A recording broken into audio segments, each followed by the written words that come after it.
Folks, I'm here with Bralin Jackson, former professional baseball player. I've had the pleasure of working with this man through the Thrive After Sports program, thanks to Athlete Soul. And I want to give a quick shout out to Athlete Soul. Like you guys know, I always tell you guys, Athlete Soul has scholarships available to help athletes in transition. So make sure you reach out if you need some support. If you're the parent of an athlete, if you're the coach of an athlete, if you have a friend, a family member, a former teammate, we're here to support. So reach out. Make sure you get an Athlete Soul scholarship to support athletes in transition. And man, Bralin, we're here, man. We're here. Yeah. It's great to have you here. Yeah. I know I introduced you as a former professional baseball player, man, but can you just give the people a little bit more background about yourself? Anything you want to share before we dive into the conversation? Yeah. So, like you said, former professional baseball player, really big on family. It's funny you asked me that because you asked me that question. I really wouldn't know how to answer it outside of saying I'm a professional baseball player. But now that I'm kind of on the other side of things, I kind of notice a lot more about myself. Yeah, I mean, currently I'm just starting a new chapter in my life that I'm excited about. So I just add a little more to the title, to the former professional baseball player. Now I kind of say I'm a tech advocate now, even though I'm fresh into the tech industry. But yeah. Let's go, man. I love that. I love that you're adding things on top of the former professional baseball player. That's smooth, man. A tech advocate. I like that. Yeah, That's got a nice ring to it. Yeah. That's great, man. Well, one of the things that I wanted to kind of jump in with is that you are one of the rare athletes that I've worked with over the years who voluntarily walked away from your sport. Like, not a lot of athletes voluntarily walk away, man. Of course, it's due to injury or they just get cut. Or in my case, I wasn't good enough to make it to the NFL. So I graduated from college and it was like, that's it. In your case, you made the decision to walk away from playing professional baseball. Can you talk a little bit about that decision before we kind of dive into what the transition was like? Yeah.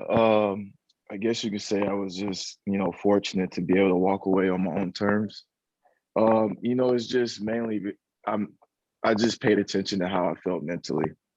And I just paid attention to I just listened to myself and my heart. Because I love the sport, but I also knew that it was a feeling that I felt that I didn't have that same drive or passion that I, once did. So it was just one of those things to where I just didn't want to do any disservice to myself by continuing to, just play a sport that I love, but not necessarily fulfilling anything internally. So just, listening to things, keeping my ear open and just, feeling the vibes that are around me. It gave me the confidence to, just walk away. Why do you think that so many athletes, well, this is a tough question because I'm thinking about myself, man. Like, I fell out of love with the game of football around like sophomore year of college. But I'm like, I'm not gonna give up a scholarship. Like, yeah. But in your case, there are a lot of professional athletes who, it's their career, they're getting paid for it. And of course, the money may be one reason to stick around. But why do you think that some athletes, because I'm hoping somebody can wake up by hearing your thought process, like you just shared, you prioritize your mental health and like where you actually wanted to go with your life, which is so commendable, man. But like, why do you think people stick around longer than they really want to, even after they lose the passion for it or feel like it's time to move on? Honestly, it could just be a status thing, really. I mean, professional athlete. I mean, regardless of if you're making money, it's good to make money playing a sport, but just that disassociation of just being a professional athlete and not wanting to be anything other than that. I'm not trying to put down anybody that's hardworking, that's not a professional athlete, but it's just, it kind of just feels good to, people look up to you, people treat you differently. Just that feeling alone, it kind of just makes you want to stay in it.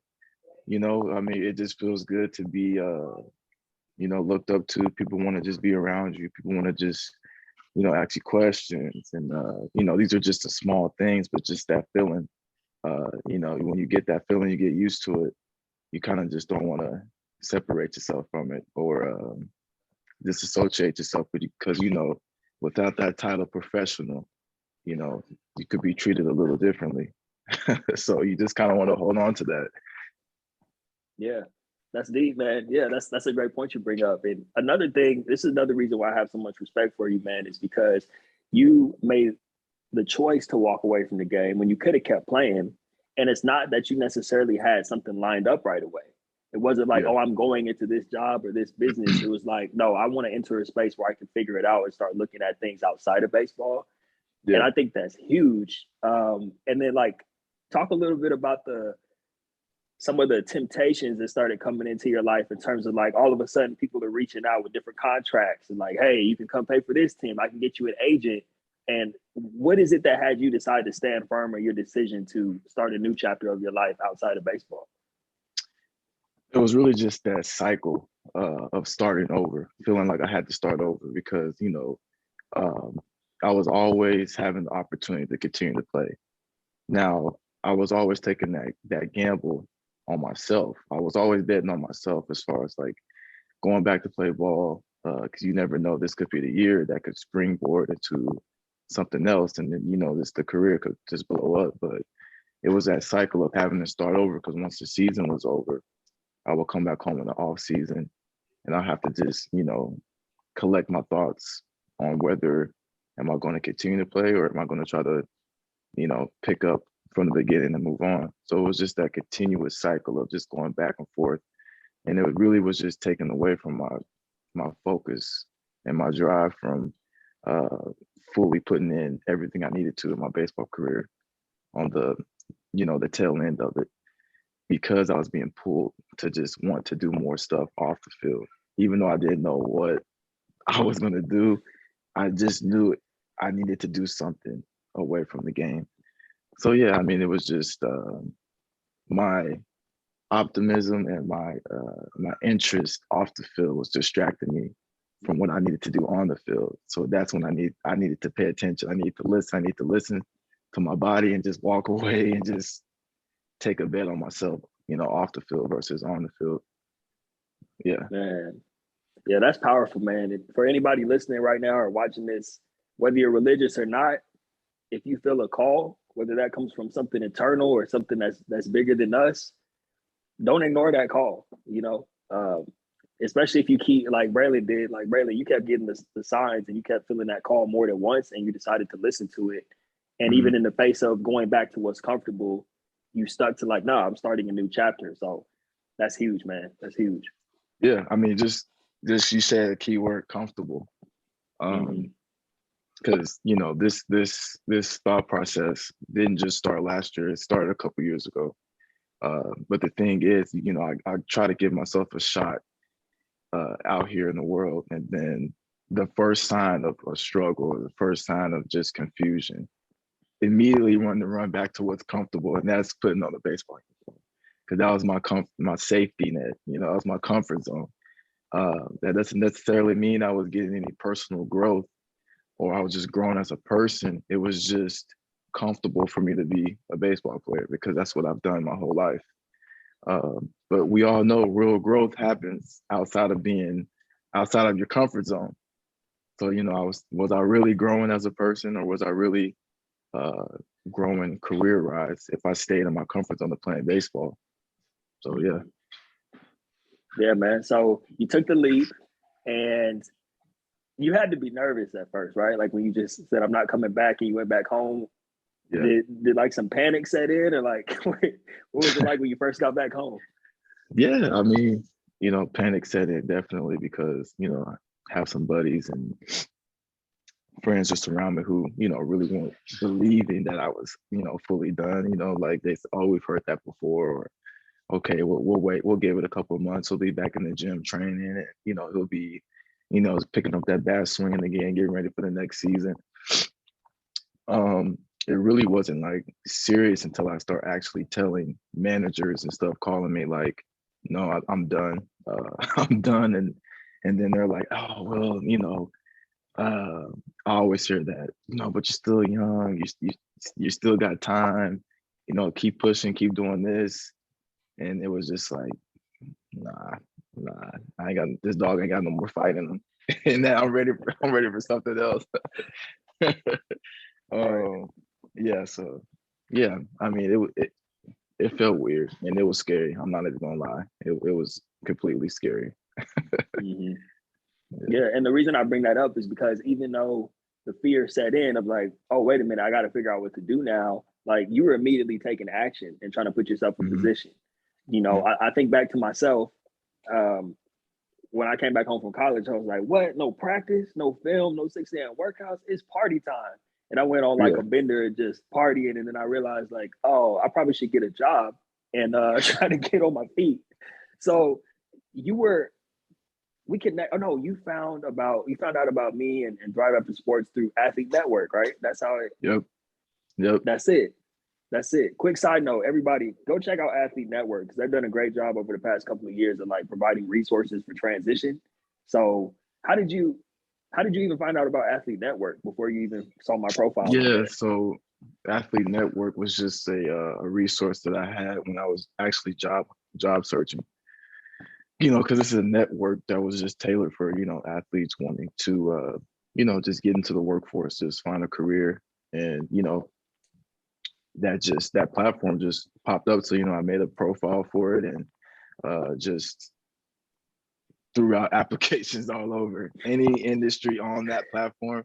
I threw an application out because I felt like they were advertising like, hey, we want to hire athletes. And I'm like, look, I'm an athlete, a professional athlete at that. Like, let me throw you this little slim resume that has nothing on it. But hey, it's a resume, man. Like, hopefully you can, hit me up, take a bite at it. But man, that's when I came across your platform. And that's when I dove deeper into the actual help side of it. Like, man, like Thrive After Sport. Let me click into this. First, I was thinking it was a company. Like, yo, let me click into this to throw the resume. But then I actually dove deeper into it and I was like, wait a minute, this is actually what I need. I actually need Thrive After Sport to not only just help me collect my thoughts, but to not only just build my confidence, um, and just to have somebody to talk to, to let them know that, they're not alone in this. And, just give me the confidence to like, just know everything's going to be okay out here, and not run back to my comfort zone. Yeah, man, that's great. I appreciate you sharing that because I know that you know like you said, you were just throwing resumes out into the wind, and that's a lot of people's strategy. Like, let me just get Yeah. something, so Yeah. I could say I got a job, or I could check the box, or just have something to tell people, like, oh, I'm doing this, or I'm interviewing here. And then at a certain point, especially if you start getting jobs and you're like, I don't know if this is a good fit, you start to think, I need to actually find like a tailored approach and figure out what I want to Yeah. do. Yeah. So I'm glad that that resonated with you, the whole messaging, and that you reached out. And another thing about that too, man, is like when you talk about just having a conversation with somebody who understands what you've been through, like that's the whole reasoning behind the podcast and the messaging. Cause I'm like, I've had conversations with people who don't even go through the program, but just that one call, just to understand how somebody gets it, it helps them out Mm-hmm. tremendously. Because a lot of Mm-hmm. times, if you live in isolation, like I did, like a lot of athletes do, we're prideful people. You might feel like I'm the only one going through this. And Yeah. so, but yeah, man, we connected, had a great conversation. I was like, look, man, I'm partnered with this company. I'm partnered with Athlete Soul, this nonprofit. We got scholarships available. We can get to work immediately so I can help you find that clarity. And then from there, we got to work, man. And I would say, like, one of the things, this goes back to one of the reasons why I have so much respect for you is that anytime we would talk about something, you would implement it right away, and then we would meet up again and talk about something else, or sometimes it would be something totally unrelated to career. We would talk about something totally out the blue, and then you would Yeah. implement something and put it into action. But I wanted to ask you, man, like, what would you say is the biggest thing that I guess, you had to overcome, at least right out the gate when we first started working together? What was the biggest thing you had to overcome? Just doubt, really. Just self-doubt. And honestly, just it was something that I noticed. I did a lot in my playing career. I would always just pay attention to the man to the left of me. I would always just pay attention to what he's doing. I'm looking at his numbers. and it was throwing me off of my own game. And I learned right then and there that, paying attention to the man to the left of you, to the man to the right of you, was really just getting you off your center focus of what you're supposed to be doing. So I've noticed that I was doing the same thing, even out here away from, baseball. I'm just looking at, my friends that progressed the ladder in their professional career, and, they're out here just, living an abundant life. You know what I mean? Like, when I'm 28 now, so a lot of my, friends and stuff have kids and stuff like that. But, just you see I'm looking to the left, I'm looking to the right again. You know what I mean? Because now that I'm not playing ball no more and I'm trying to start a new chapter in my life, I'm looking at everybody else that used that time where I was playing ball. They used that time. They went to school, they're working their jobs, and now they're just managers and, just living a comfortable life. You know what I mean? So that was probably the biggest thing right there, was just that self-doubt, just getting too busy looking at everybody else and measuring their success with my success. And, that was impossible because I just started, so the only successful thing at that time was walking away from baseball and fully deciding to do something else. So the success was immeasurable to everybody else because, I just started. Man, that's such a good point you bring up. And I just really want to stay on this for a second because, if you're listening to this and you're a former collegiate athlete or professional athlete, like Bralin said, it is easy to feel behind. Like all my peers or anybody who, either left the sport earlier or didn't play professionally or wasn't playing a sport in college, it's easy to look at them and be like, man, they already got jobs, and like, how are they doing this and how do they figure it out? But the thing that is great about it is that we have that edge where once we lock in on what we want, like the only thing missing is clarity. So while someone may be in college or may have graduated and, they have 3-4 years ahead of you of being in their career, once you lock in on what you want to do, you can make up for that lost time just because you're a go-getter and you have an athletic mindset, and you can put yourself in position quick. Yeah. Yeah, for sure. I mean, like, it was just, that was one thing about it, is just, it didn't really kill my competitive spirit. I'm competing at something different now. So, I'm just setting my mind to something, like a made up mind is dangerous, so once that mind is made up, hey, you just go after it. So it was just keeping that competitive drive, which is life now, just didn't like striking out when I was playing ball. So I ain't trying to strike out here, Gotta keep that batting average above 300. Yes, sir. Yes, sir. Yeah. Hey, man, I want you to know you just came up with the title for this episode right now, where you said a made up mind is dangerous. That's the title of the episode right there. Straight up. Yeah. Made up mind is dangerous, man. Yes, sir. Let's talk about that a little bit, man. Like, so going through the program and us working together for the 2 months, like, how did the clarity start to develop? Like, just talk a little bit about your experience actually going through the program and some of the things that became clear to you as you were putting the work in to find the clarity. Yeah, well, I think going into it, like in the beginning, I kind of like overthought, just my interaction with you. Because even though you wear many hats, I went into it treating you like you were just my therapist, which was cool. I mean, you was accepting of that, but I was just like dumping on you. You know what I mean? Like I was just excited just to be able to talk to somebody, and I was just like just dumping this and that on you. Like, I'm just laying on the couch in your office, and you just sitting in a chair with a notepad, just like you're my therapist or something. But it was like, as the calls started to progress, I noticed that because we would talk each week, so I have a week to think on our conversation that will formulate in my mind. And one of the things that I remember you talking about the most was just like my watchtower when I would have distractive thoughts. How like someone's in a watchtower and, talking about aviation watchtower, and they're, uh, what are they called, Taj? Yeah, Those the guys called? watchtower and that, yeah, the watchtower analogy is basically that it's a way of observing your thoughts. Just like at the airport, Yeah, they have a watchtower that watches the planes come in and out. So I like to use that analogy just as a way to give, because someone taught me that years ago when I was going through a hard time, and I like to pass that knowledge along to say you don't have to be a victim of your own thoughts. You can stop and pause and get into the watchtower, which is a metaphor for just like looking at your thoughts as they come in and choosing, I can respond to this, I can replace this with a better thought. But yeah, that's the explanation. Go ahead, man. I don't want to interrupt you. no, yeah, no, yeah, but yeah, the watchtower. So when I have those self doubt, self doubt thoughts, or distractive thoughts, I will always refer back to my watchtower because I would see them coming in, or I would see that person approaching me. I know what this person is about to say, but I already see it coming, so I'm already just positioning myself mentally to just I see it. I see you coming, so like I'm not gonna let you just whatever you may say to me, like, hey, um, you're still in shape, or hey, just keep pushing. Hey, you're almost there.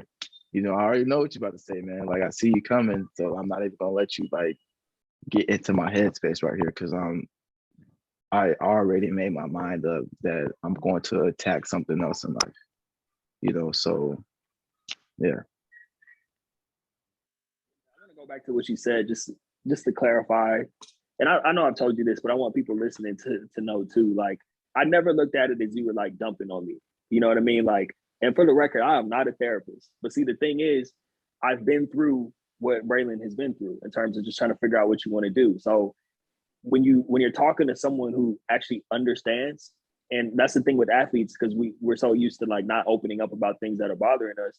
When you get to talk to someone who's like, oh, you had a challenge when you were done playing your sport too, like, you know, it's good to be able to have that release. So I never saw it as like dumping, like that needed to happen so you could get all that stuff out and we can move past it so we can actually start talking about what do you want to do now.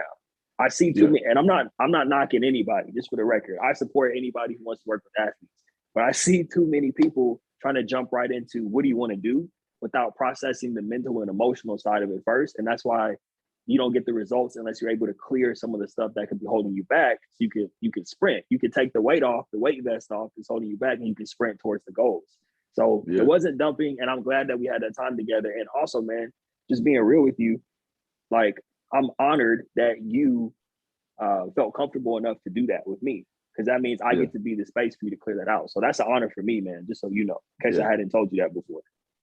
yeah, for sure, man. Yeah, I for sure, man. I just trusted you wholeheartedly. Um, and it was just, and the cool thing about it is the relationship doesn't just stop. You know, it's gonna keep going, it's gonna grow. And I'm looking, hopefully I can do more, with Thrive After Sports, whatever that may look like, but just that foundation that I was able to build with you is something that's really gonna just springboard me. So yeah, I'm pumped.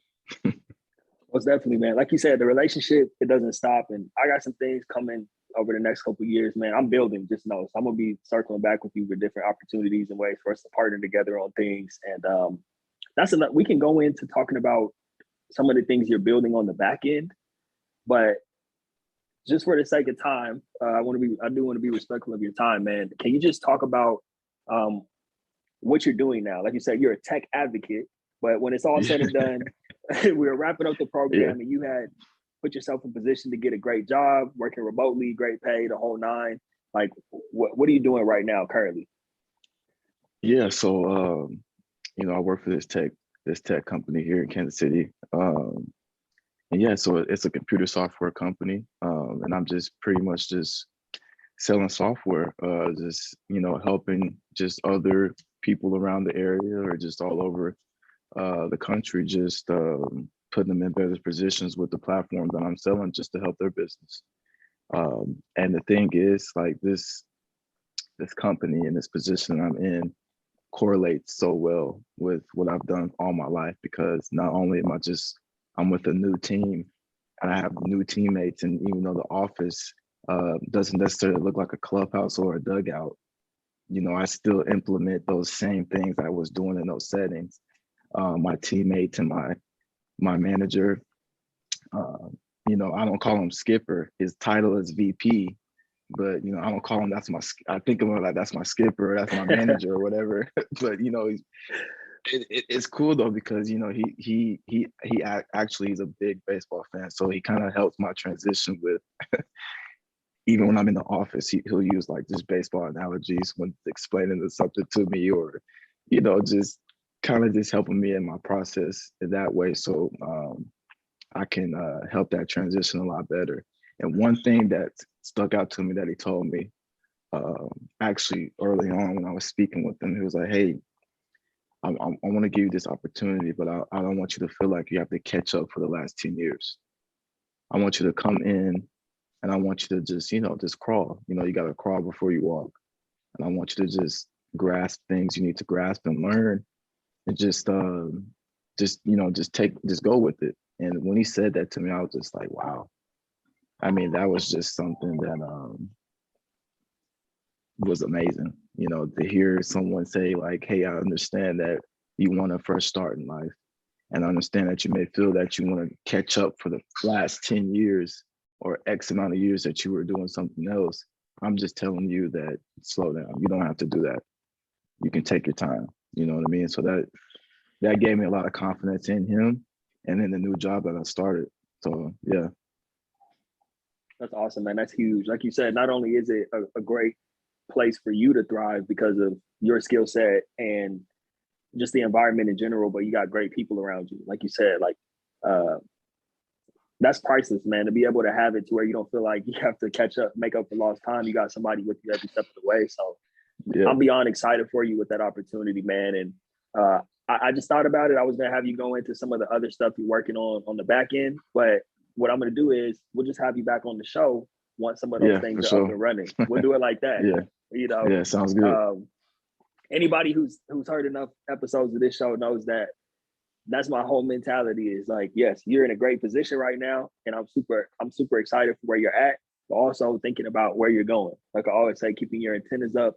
What else are you working on? What else are you developing in your spare time? I don't really believe in spare time. You're either relaxing or working. It's no spare time. So right. But with that being said, we'll definitely have Bralin back on to talk about some of those other projects that are cooking on the back end. Absolutely.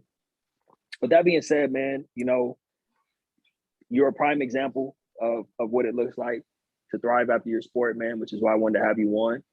I know you kind of sharing, number one, the courage to walk away. Number two, the courage to stick with that decision. And number three, the courage to continuously put in work day in and day out to put yourself in a position where you could get on your feet and keep building from there. Any advice that you could share to someone who's listening to this right now who may be struggling to figure out who they are outside of their sport? Anything on your mind or your heart that you want to share with that person? Yeah, I would say to really just be patient and to know that whatever you're doing, whether you're playing baseball, football, basketball, soccer, just know that that specific sport is not who you are. It's just what you do. And that took me a while to realize that I was blessed with the ability to play baseball, and I was able to do it for a living, but that's not who I was. It was just something that I did. There's a whole lot of other aspects to Bralin, and one of my coaches, his name's Skeeter Barnes. He was with the Tampa Bay Rays. He said something to me that stuck with me.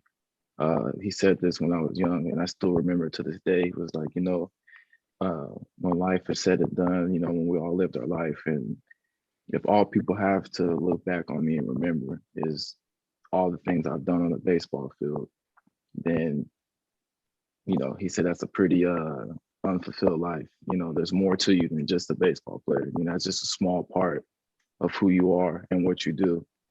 So my advice to anybody would just be to be patient and just learn yourself and know that what sport you're playing, that's not who you are. That's just what you do, and you'll be all right. That's a mic drop moment, man. We could just wrap it up right there, man. That was phenomenal. Yeah. Bralin, thank you, man. I could easily keep this going on, man, but I was late jumping on here, and I want to be respectful of your time, man. So, real quick, No before we jump off, can you just please tell people where they can connect with you on, social media, if they want to follow you or just reach out to you, all that good stuff. Oh yeah, that's funny because I've been off of social media for a long time. I have an Instagram page. You can follow me on Bralin Jackson. Yeah, just type in my name. I think it's a picture of me playing baseball on there. Yeah, just give me a follow there. Wow, I can't believe I'm about to say this. Follow me on LinkedIn. That's Hey, hit me up on LinkedIn. Bralin Jackson. That's a good platform now that I'm using. That's pretty much it. You can pretty much connect with me there, and yeah, ask me any questions, and yeah. Yeah, man. You got the LinkedIn profile looking good too, man. You definitely Yeah, spruced it up a little bit, the connections are growing, man. I think I'm at like 80 connections now, but yeah, it's happening. I see you, man. I see you. Well, hey, man, thank you again for coming on. Folks, if you're listening, this has been another great episode of Thrive After Sports and the Power Story with Bralin Jackson. I hope you were inspired. I hope this encourages you. If you know someone or if you're an athlete who needs support through your transition, to reach out. We still do have scholarships available, so reach out while those scholarships are available so we can get that support you need. And Bralin, not only excited for where you're at, man, but more importantly, where you're going, and just excited to stay connected with you and keep building, brother. So as always, if you ever need anything, you know where to find me, man. But appreciate you coming on and spending some time today. Thanks, man. Thanks, Taj. Thanks for having me. Anytime, brother. Take care, man. Talk to you soon. All right. You too. Bye.